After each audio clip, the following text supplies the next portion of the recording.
Bonjour à tous et bienvenue dans un nouvel épisode de notre podcast. Aujourd'hui, on va vous présenter un film que nous avions apprécié et qu'on va pouvoir décortiquer ensemble de toutes ses subtilités. On va vous parler d'un film de Eric Gravel sorti en 2022, À plein temps. Et c'est un film vraiment qui est super marquant parce qu'on va y suivre de très près Julie, donc mère de 2 enfants, et qui cherche à trouver un équilibre entre famille, boulot et quotidien. Et on va se rendre compte que c'est vraiment compliqué pour elle et qu'on a un vrai portrait en fait de l'urgence moderne qui est dressé dans ce film. Et donc voilà, et c'est super intéressant parce que c'est un film vraiment qui surprend, on va dire, par la sensation de suffocation qu'il laisse au spectateur. Et voilà, et donc on voulait voir avec vous la scène d'introduction qui a quand même un gros rôle dans ce film.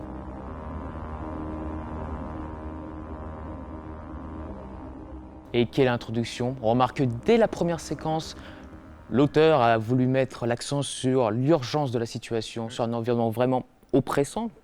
Ouais, totalement. C'est Ouais. ça, oppressant. Et cette introduction va être en fait le porte-étendard de cette image que l'on a du film en fait. Sur quasiment toute la durée du film, nous avons cette ambiance oppressante. Déjà, on peut commencer par parler du cadrage. Ce qu'on observe dans cette introduction, c'est vraiment l'usage des plans serrés. On est vraiment collé au personnage de Julie. On a l'impression de partager son espace vital en fait. Bah ouais, en fait, on est vraiment dans un espace complètement personnel. Et en fait, ça fait aussi que du coup, on ressent davantage la pression qui pèse sur ses épaules. Et chaque petit geste, quelque part, en fait, prend vraiment beaucoup plus d'ampleur. Je sais pas, éteindre son réveil et tous ces gestes de préparation du matin. Enfin voilà, ça devient super significatif. Et donc, ça donne vraiment un peu un aspect claustrophobique et vraiment, ça nous prend à la gorge, quoi. Tu vois, je pense que cette mise en importance, que tu vois l'image, je pense que c'est couplé à un montage qui est très succinct. En fait, avec toute cette image qui s'enchaîne, on a vraiment un montage saccadé et on a vraiment l'impression d'être toujours en retard comme elle, d'avoir Ouais, complètement. toujours quelque chose à rattraper. Et c'est vraiment, ça renforce ce sentiment un peu angoissant, claustrophobique, comme tu l'avais dit. Et puis je sais pas toi, mais moi il y a vraiment le vide dans le regard de Julie qui m'a surpris.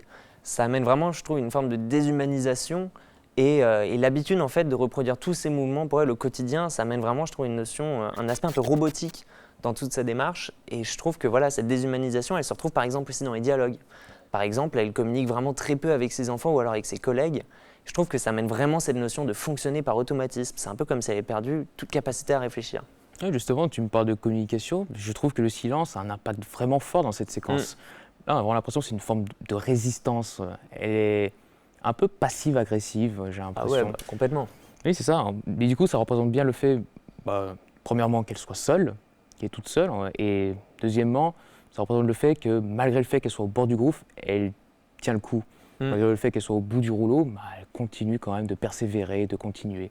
Ouais, ça va durer un peu tout le film. Ça annonce vraiment l'équilibre sur lequel l'entièreté du film va pouvoir tenir. Et le son, je trouve aussi, joue vraiment un rôle important dans cette scène d'introduction. En fait, tous ces sons-là vont vraiment créer une espèce de cacophonie ambiante et vraiment agressive pour le spectateur. Je trouve que ça laisse vraiment supposer, pour le coup, qu'on se trouve dans le prisme de Julie. En fait, on va vraiment percevoir les sons comme elle et avec toute la fatigue et fragilité mentale en fait qui pèse sur elle. Et donc vraiment, tous les sons deviennent vraiment beaucoup plus lourds à supporter. Et voilà, et ça laisse vraiment une forme aussi de suffocation, encore une fois, pour le spectateur. Ouais, et ça, on peut l'entendre, mais vraiment dès le début, avant tout ça, c'est dès la respiration. Ah ouais, elle est pas mal, ouais. Ouais, dès qu'elle dort, en fait, on entend sa respiration forte.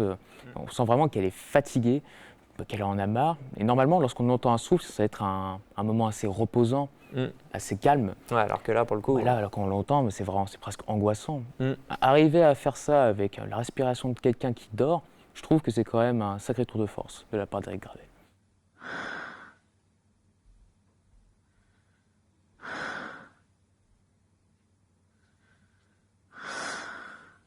Et ce souffle, comme tu dis, il est vraiment hyper symbolique parce que la journée, elle a à peine commencé et ça montre déjà qu'elle est sur le point de craquer. Donc en fait, c'est du détail, mais sauf qu'en soi, c'est tellement parlant. Ouais, et ça, c'est renforcé par la musique d'Irène Dresel, qui a beau être discrète, elle arrive dès le moment où elle entend parler des grèves.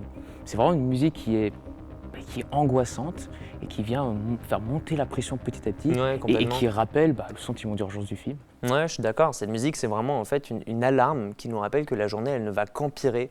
Et voilà, et ça amène encore une fois cette cadence industrielle un peu, et ça rappelle vraiment que la difficulté de beaucoup de gens en fait d'affronter ce quotidien. Un peu comme par exemple la haine ou en guerre, où vraiment les tensions sociales explosent.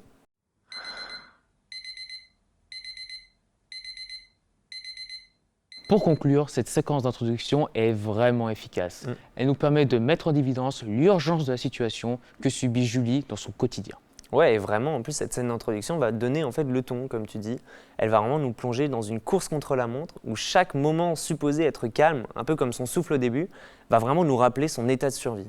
Eric Gravel a vraiment créé un chemin de croix moderne pour le personnage de Julie. C'est un combat qu'elle mène tous les jours pour garder sa tête hors de l'eau. Et ça, c'est vraiment en fait ce qui va rendre le film impactant. En fait, on vit cette agonie avec elle. Leur patience, un bon lundi matin pourri, avec un TGV et un Transilien sur 5 en moyenne. Merci à tous d'avoir écouté cette vidéo, en espérant qu'elle vous aura plu. N'hésitez pas à nous dire en commentaire si vous avez vu le film, et même si vous ne l'avez pas vu, dites-nous si notre analyse vous a intrigué du moins. N'oubliez pas non plus de vous abonner et d'activer la cloche. C'est toujours un bon soutien. Et puis en attendant, on se dit à la prochaine. Tchuss. Tellement. Dis-le. Touche pas au gain, c'était une blague. Ça va peut-être plaire à Frédéric, je pense.